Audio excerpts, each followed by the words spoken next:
João capítulo 11, de 43 a 46.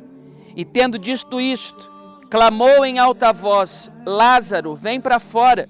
Saiu aquele que estivera morto, tendo os pés e as mãos ligados com ataduras e o rosto envolto num lenço. Então lhes ordenou Jesus: desatai-o e deixai-o ir. Muitos, pois, dentre os judeus que tinham vindo visitar Maria, vendo o que fizera Jesus, crerão nele. Outros, porém, foram ter com os fariseus e lhes contaram dos feitos que Jesus realizava. Aqui encerra-se a série de milagres registrados por João.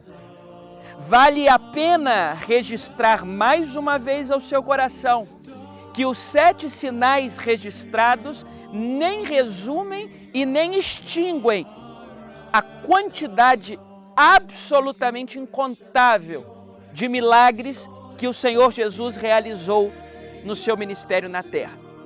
Mas aqui nós temos Jesus realizando um milagre na vida não de um discípulo, por assim dizer, nem na vida de uma pessoa que ele tinha um relacionamento de vista, como por exemplo, ele cura a mulher com fluxo de sangue sem nem a conhecê-la, ele sentiu que alguém o tocou e que saiu o poder dele.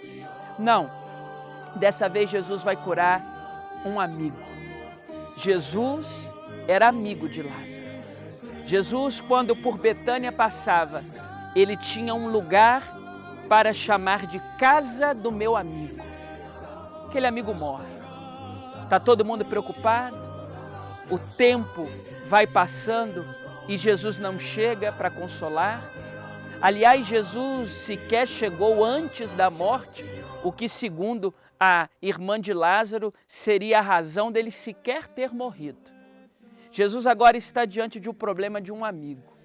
E de tantas coisas que você já ouviu sobre João capítulo 11 e a ressurreição de Lázaro, eu quero ressaltar apenas 2 versículos aqui. João 11:35 e João 11:43. Eu quero ressaltar o que está escrito em um, o que está escrito em outro e a distância entre esses 2 versos. Fazendo uma simples conta de matemática, são 8 versículos de distância. 8 versículos entre um e outro. E o que João 11:35 diz é: Jesus chorou. E o que João 11:43 diz é: exclamou Jesus em alta voz: Lázaro, vem para fora. A grande questão é, se Jesus sabia que 8 versículos depois ele iria ressuscitar o seu amigo, por que é que ele chora? Aliás, o verso tão pequeno, Jesus chorou, causa em nós alguns sentimentos, porque o Filho de Deus não fugiu das lágrimas. O Filho de Deus não tinha problema em, ao equacionar as suas emoções, às vezes perceber que dos seus olhos desciam lágrimas de dor. Dor pela morte de um amigo. Dor porque ele não estava lá no exato momento da morte. Dor porque aquela pessoa era muito importante para ele. Dor porque diante da morte a gente chora. Jesus chorou. E o fato de Jesus chorar já é interessante por si só, mas desperta nesse texto específico uma dúvida. Por que ele chora se 8 versículos depois ele faz um milagre?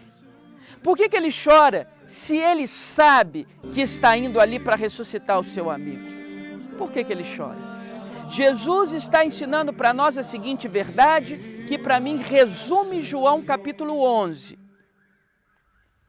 Existe o tempo de chorar, ainda que o milagre esteja quase chegando. Jesus está chorando, mesmo às vésperas de um milagre. Existe o tempo de chorar. A certeza do milagre não exclui a necessidade do quebrantamento e do choro. O fato de que, como filhos de Deus, nós sabemos que Ele tem o melhor para nós, que Ele está reservando o melhor para nós, que Ele tem milagres para realizar na nossa vida, isso não significa que nós não devemos, não podemos e que, às vezes, é até necessário uma boa quantidade de lágrimas. Lágrimas são a melhor forma de oração para Deus. Talvez uma lágrima contenha mais palavras do que aquelas orações longas e demoradas. Jesus chora, mesmo sabendo que o milagre estava chegando, porque existe o tempo do choro e existe o tempo do milagre.